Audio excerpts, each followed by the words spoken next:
Tantor Audio, a division of Recorded Books, presents Pickups and Pirates by Bella Falls, narrated by Johanna Parker. Chapter 1. 1720. Gandry Family Land, Belfort, North Carolina. Dead branches lay stacked in a neat pile around the feet of the woman tied to the stake in the middle of a raised field. The glow from the torches of those watching cast light and shadows across her haggard face. No matter which way she turned her head, she could not hide her despair. A tall figure wearing the crisp uniform of the Royal Navy broke the boundaries of the small crowd and with emboldened steps approached the makeshift pyre. "Lieutenant Whitney," he called out, "remove some of that wood and clear me a path so I may speak to the prisoner." A young man in a similar uniform rushed forward, the flame of his torch lighting the stern face of his superior. "Captain, I do not think it wise to address the accused in such close proximity." The head naval officer removed his tricorn hat, shoving it into the hands of his inferior and yanking the torch away from him. "Surely your words do not reflect a belief in the tales of her infamy." "No, sir," the young officer stuttered. "But you tasked me to discover all that I could about her when we were in pursuit. With great ease, I could dismiss one incredible story. However, when you hear the accounts uttered from the mouths of every person we have interviewed—" "You can spurn it all for the chicanery that it is," the captain interrupted, turning his eyes to the captive. "Words meant to inspire fear, to keep those she wishes at bay. And now you bear witness that there can be no truth to the whispers or warnings about her." "That she is indeed a witch, sir?" The lieutenant trained his eyes on the ground, unable to face the disapproval of his captain's scrutiny. A tense moment followed, until the taller man sniffed with an air of dauntless indifference. "If she were, how would we've been able to find and capture her with such ease? This woman wields no special powers, except those she practices on the unsuspecting dolts who fall under the spell of love, or lust." He turned his attention to the captive, who listened and watched him with great care. "For reasons that are my own, I can assure you that I am secure from her wiles." "Of course, Captain." The young man straightened himself, awaiting his next instructions. His commander snorted. "I can hear the doubt trembling in your voice, Whitney. It is to your credit that you worry so for me." Placing one hand behind his back, he bowed and gestured at the female bound helplessly before them. "If it would set your mind at ease, I invite you to protect your captain by testing her first. Determine whether she is indeed a witch, as you are resolved to label her, or only a misguided soul who has gone far astray from the path of righteousness." The lieutenant's eyes grew wide with shock. "Sorry, sir." With rueful repulsion, the captain mocked the young man's stuttering. "Perhaps you should refrain from questioning my tactics until you no longer need to hide behind your mother's frocks. Now, tell the rest of the men to wait at the edge of the property for this business to be finished. Stand by for further instructions." With a quick salute, the young officer called out orders to the other sailors. Waiting for most of his crew to disappear, the captain smirked and stalked directly to the figure lashed against the stout wooden pole sunk deep into the ground. A moment of tense silence stretched between them until he leaned in close enough that his breath blew hot upon her face, speaking in a softer tone meant only for her. "I did warn you that this would be the outcome should you hold steady in your determination to hide the location of your treasure." Pursing her lips, the woman refused to give him any response other than an irate glare. The uniformed man reached out his fingers to pull a strand of her dark hair off her face with brazen familiarity, ignoring her automatic flinch away from his touch. "Your stubborn nature, so carefully hidden when we were younger, will spell your doom, Annie." The way the old nickname rolled off his tongue sparked a resistance inside the captive, and she lifted her chin in defiance. "You lost the right to speak to me with any degree of intimacy long ago, Roger. I see your ambitions have served you well. Why are you not at home, enjoying what modicum of power your family name and money has purchased you?" She spit in his face, her eyes blazing with hatred. Instead of backing away in disgust, the captain paused and tilted his head in examination of her visage. Drawing out a handkerchief, he wiped off her spittle. "I told you of old, I never lose what belongs to me." "And yet, you lost me, all that time ago, the moment your desires to increase your position in society outweighed your affections for me," she proclaimed. "Why did you not live your life and leave me to mine?" Captain Roger Philip Morton stepped ever closer to her, his size dwarfing her confined body. "Because you belonged with me," he grunted through clenched teeth. "We could have done great things together. Instead, you chose a life of deceit and crime." Anne smiled for the first time. "No, I chose freedom."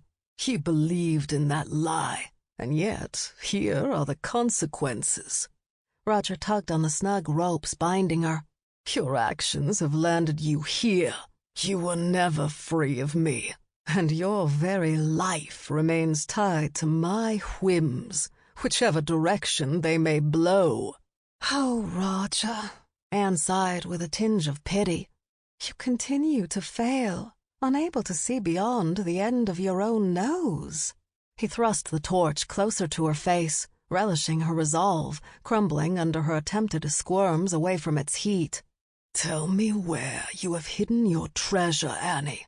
Reveal its location, and I will show you what real power I offer by granting you life." Her eyes met his. "You would release me and let me go where I wish?" Hope and greed swam in the captain's gaze.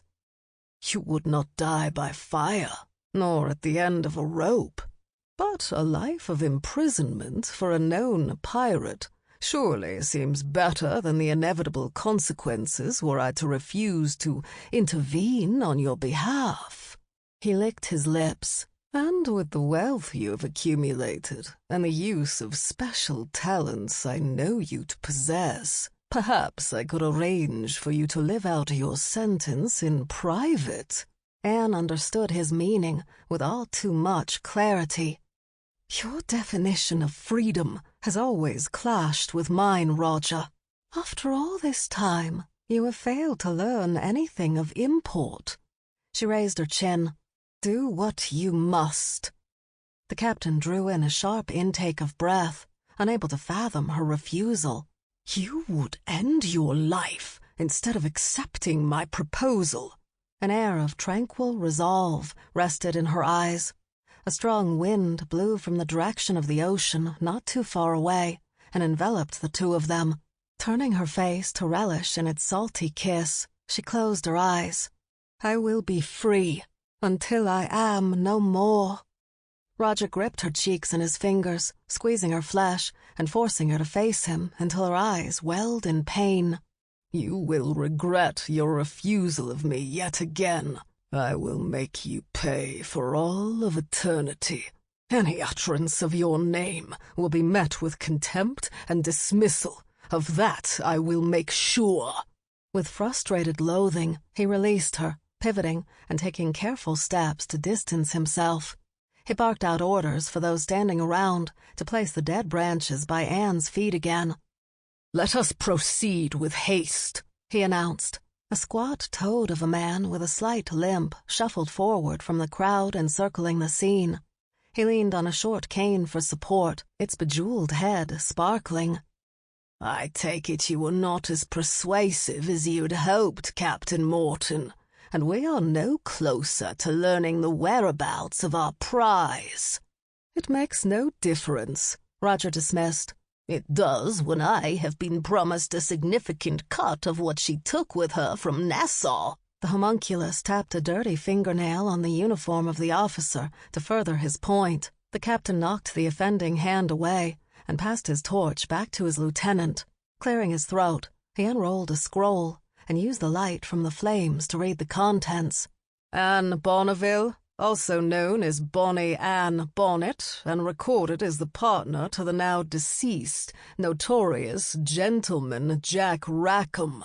You are charged with the following crimes against the Crown: willfully attacking and plundering ships under the King's protection, the theft of countless goods, the murder of innocent lives, in your reckless pursuit of riches. The exhausted woman lifted her head in defiance, her eyes burning with contempt. We never set out to take a single life, and those that were lost were usually far from innocent. You have no right to speak, wench. The indignant Toad leaned to the side to see past the captain's body. Beyond the many accounts that reached my ears on my estate in the Bahamas of the bloody wake that trailed behind you and Rackham, you cannot deny the wounds you inflicted on my men. Anne's lips curled up a second time. As I stated, far from innocent. The impudence! Spittle hanging from the plump man's mouth glistened in the blaze of the torches. The officer placed a hand on the man's shoulder. Master Vane, I suggest you allow me to continue in order to achieve the optimum outcome. A determined sausage of a finger pointed at the woman tied to the stake.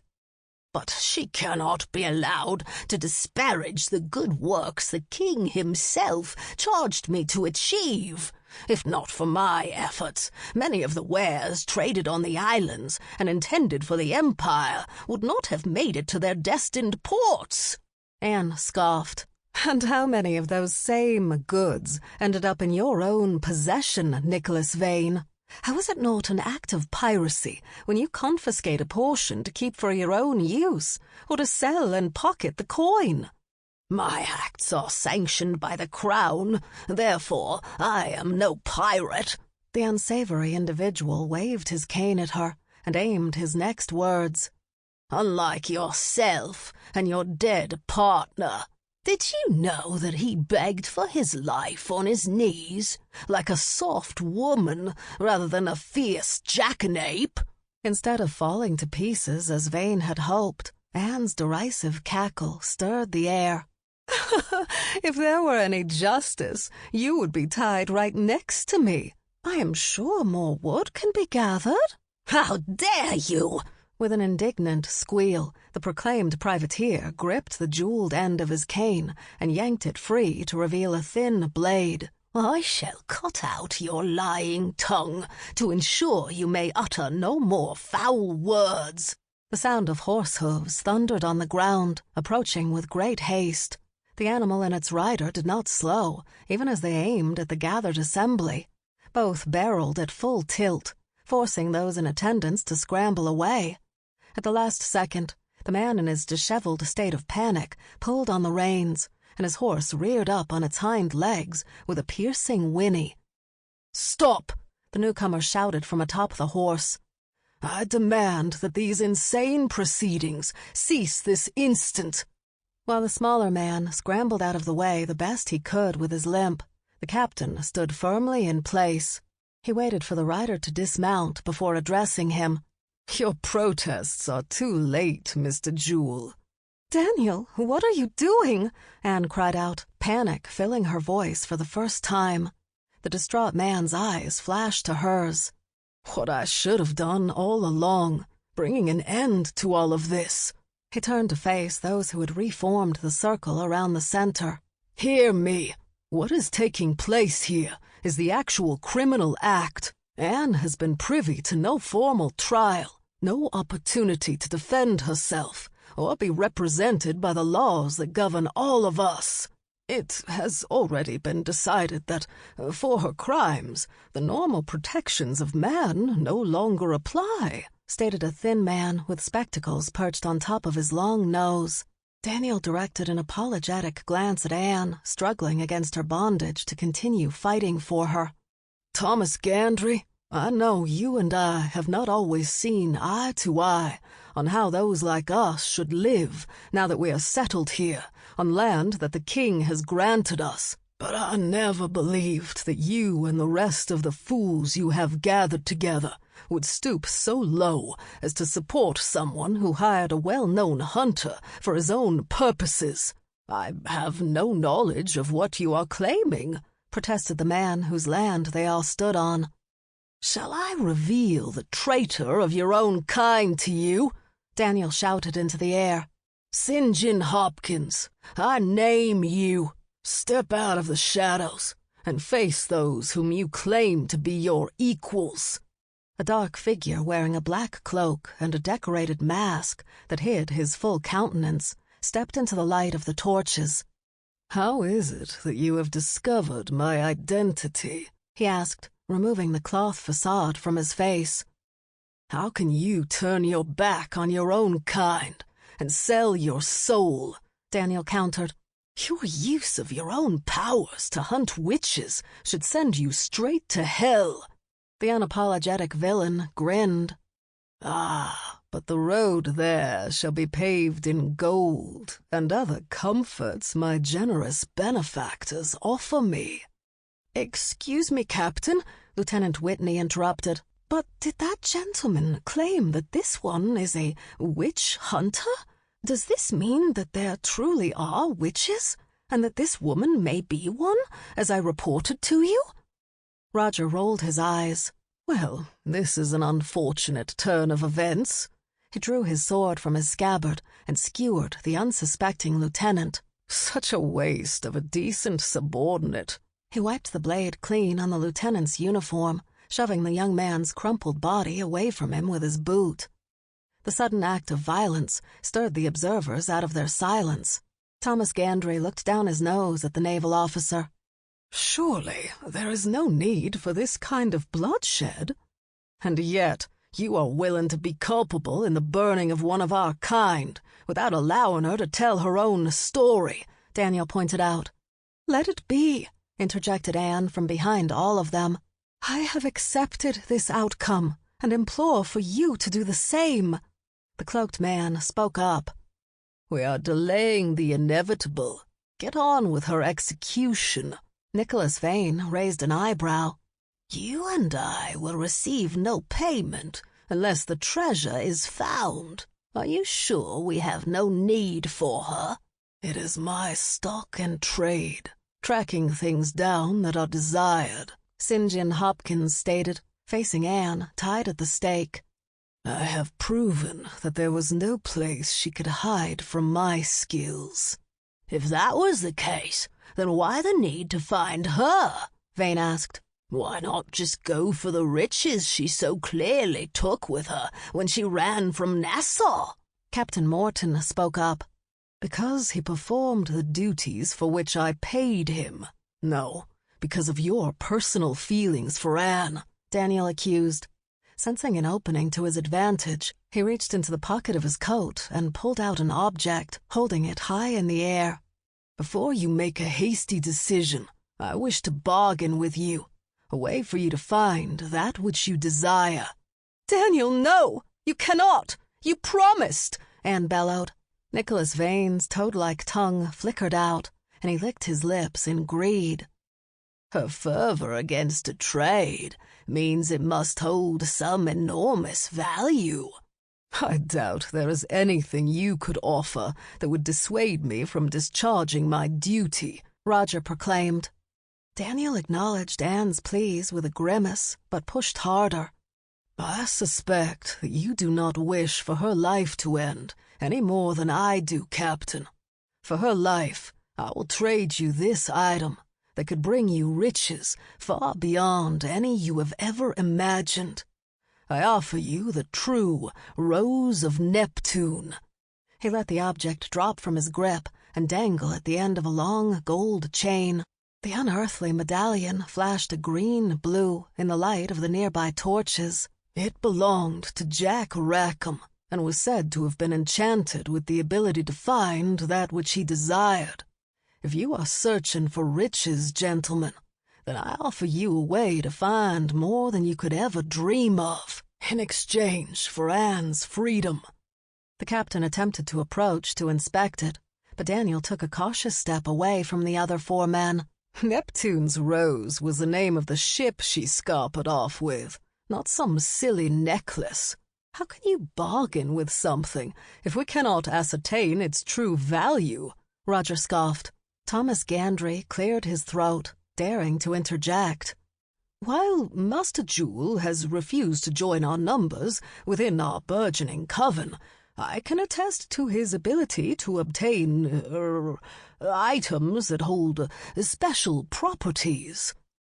"It's a fool's trick." St. John taunted Daniel with a haughty sneer. "I myself possess special abilities to seek out what others want. That power cannot be held in one single object." "Are you threatened by it, sir?" Daniel asked. "That they may no longer need to pay you your fee if they possess this." He held the amulet high in the air. Roger brandished his sword.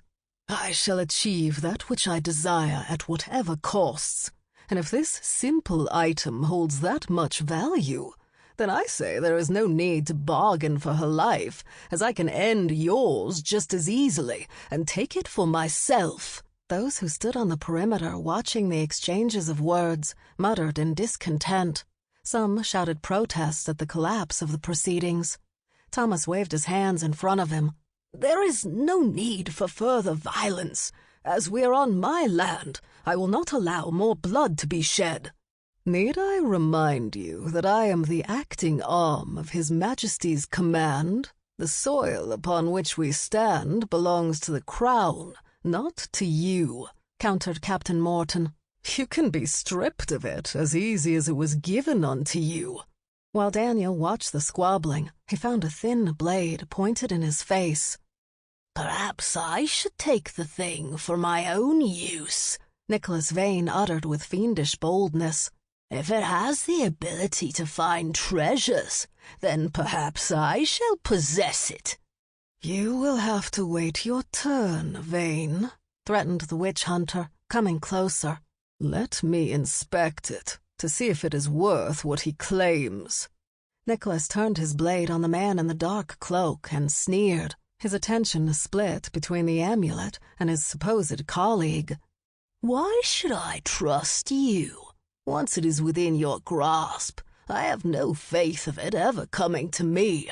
In addition, what can you do to examine it, to prove whether or not it holds any particular powers?" "Ah, you poor simpleton." St. John Hopkins shot a knowing glance at Daniel before he addressed the pirate hunter with cruel conceit.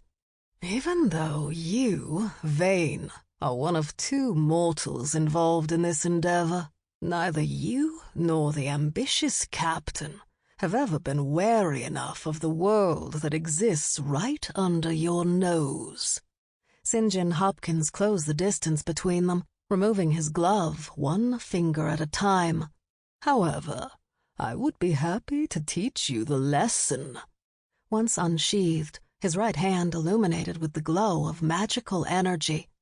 Daniel's heart beat a heavy rhythm. He had sown the seeds of discord to give Anne time to release herself from her bondage, and yet he could not discern if she had freed herself. But the close proximity of the 2 different power struggles prevented more than furtive glances in her direction.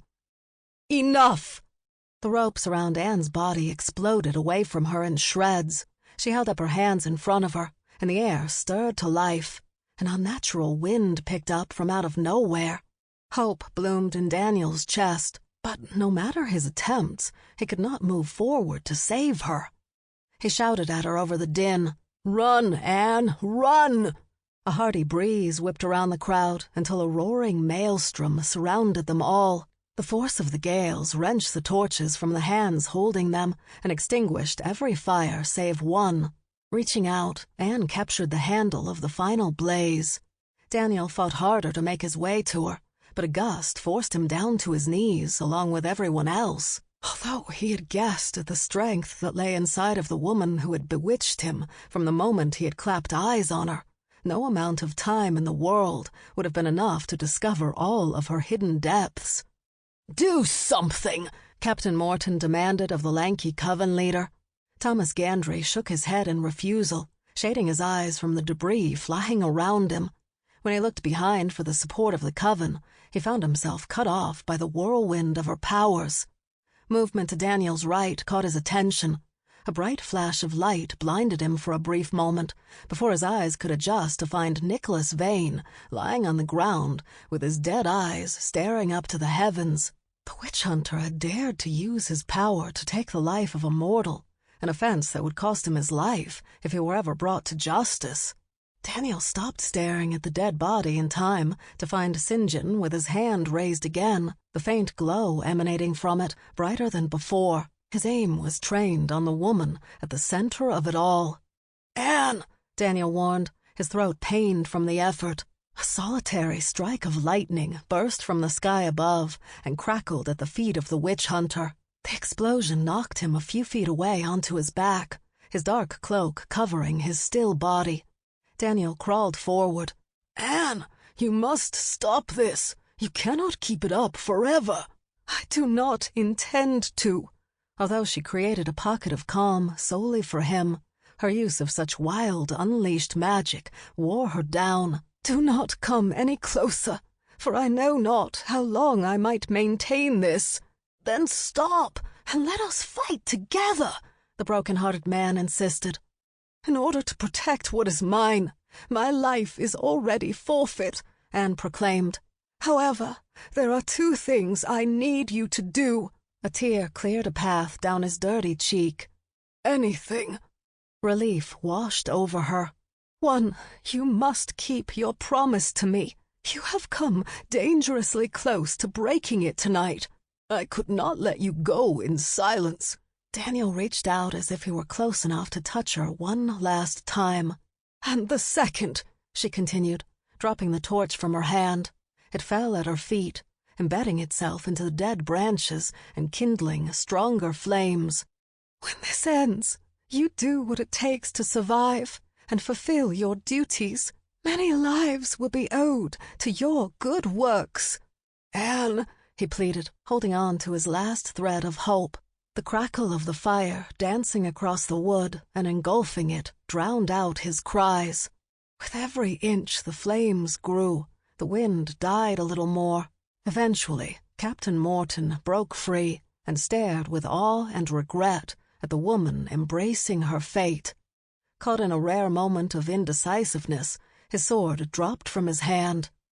"Annie," he uttered. After a fit of coughing, she held up her head and spoke in a clear tone that cut through the last melee of her magic. "Hear me!" Her arms outstretched as if she prepared to embrace the flames, licking ever closer to her body. "For acts committed against me, I swear the following. Thomas Gandry, your involvement will create a stain that will only be washed away by righting this terrible wrong. Witch Hunter Hopkins's actions against his own kind will bring about his end far quicker than any spell I could cast. And Roger Philip Morton, you and generations of your bloodline will waste away while you seek and yet never find. A curse upon those who find what is mine." Daniel stayed on his knees, waiting for a proclamation against him that never came. Unsaid apologies reflected in her eyes. He mouthed words from the very core of his heart that he could not lend voice to. She nodded once in acceptance and leaned her head back, smiling. "I leave this world a free woman, not bound to any man, nor imprisoned against my will, and thus I shall have my revenge." Her last word echoed around those who stood in witness of her death. Letting her arms down, the last of the wind fanned the flames at her feet until the fire engulfed her completely, and the ashes of her body floated into the sky. Chapter 2. Present Day. Waterfront Harbor, Belfort, North Carolina. A seagull dive-bombed over our heads to gobble up a piece of funnel cake the kid in front of us threw into the air. Before too long, more than a few of the bird's friends hovered around the child and her mom, who tried desperately to shoot. Sample complete. Ready to continue?